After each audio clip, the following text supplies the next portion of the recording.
आंगन से आसमान तक।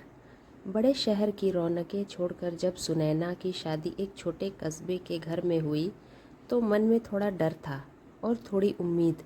नए घर का माहौल समझना मुश्किल नहीं था। यहाँ सब कुछ नियमों से चलता था और उनमें सबसे अधिक चुप थी उसकी सास शांता देवी। शुरुआती दिनों में सुनैना ने गौर किया कि घर के हर फैसले में शांता देवी की कोई राय नहीं ली जाती। खाना कब बनेगा, क्या बनेगा, बहुएं क्या पहनेंगी, यहाँ तक कि किसको कब आराम करना है, सब कुछ बड़ी बहू रीना और ससुर जी तय करते। शांता देवी बस सबकी हाँ में हाँ मिलाती और अपने कमरे में चली जाती। वहाँ वे चुपचाप बैठकर सिलाई कढ़ाई करती, जैसे अपने मन की बात उस धागे में पिरोती हो। एक दिन सुनैना ने देखा कि शांता देवी पुराने कपड़ों से बेहद सुंदर पैचवर्क बैग, कवर और कढ़ाई वाले रुमाल बना रही थी। हर डिज़ाइन में एक गहराई थी, जैसे हर टाका उनके सालों के अनुभव और भावनाओं से बुना गया हो।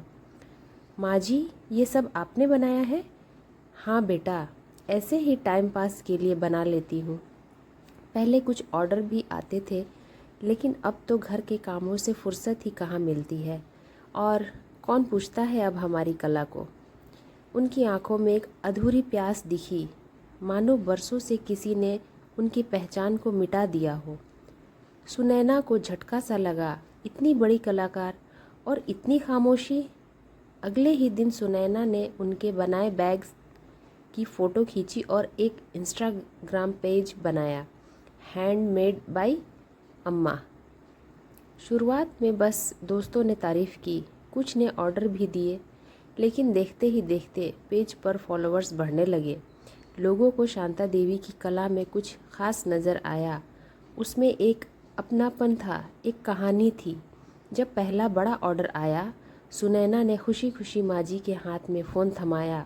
देखिए माँ, किसी ने 5 बैग्स का ऑर्डर दिया है और आपके फूलों वाला डिज़ाइन उन्हें सबसे ज़्यादा पसंद आया। शांता देवी की आंखों में नमी उतर आई। तू तो मेरी बेटी है, बहू नहीं। सालों बाद किसी ने मेरी कला को देखा। धीरे धीरे घर की हवा बदलने लगी। अब शांता देवी के कमरे में सिर्फ धागे और कपड़े नहीं, बल्कि हौसले और सपनों की गूंज होती। बड़ी बहू रीना, जो कभी ताने देती थी, अब वही पूछने लगी, माँ जी, इस बार वाले बैग्स में रंग कौन सा डालें? ससुर जी, जो कभी कहते थे कि बुढ़ापे में आराम करो, अब गर्व से मोहल्ले में बताते, मेरी घरवाली के बैग्स अब दिल्ली तक बिक रहे हैं। हैंडमेड बाय अम्मा अब सिर्फ एक इंस्टा पेज नहीं रहा, ये एक पहचान बन गया। महिलाओं के लिए वर्कशॉप शुरू हुई, कॉलेज की लड़कियां सीखने आने लगीं। शांता देवी की आवाज़ अब सिर्फ सिलाई मशीन की गूंज नहीं थी, वो अब मंच से बोलने लगी थी। एक दिन लोकल न्यूज़ चैनल का रिपोर्टर घर आया। इंटरव्यू में शांता देवी से पूछा गया, आपको इस उम्र में इतनी पहचान कैसे मिली? शांता देवी मुस्कुराई और एक ही वाक्य बोला, जब सबने मुझे भुला दिया, मेरी बहू ने मुझे फिर से खुद से मिलवाया।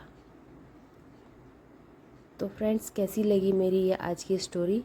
ऐसे ही अच्छे अच्छे स्टोरी सुनने के लिए मेरे इस चैनल को सब्सक्राइब करें। Thanks for watching.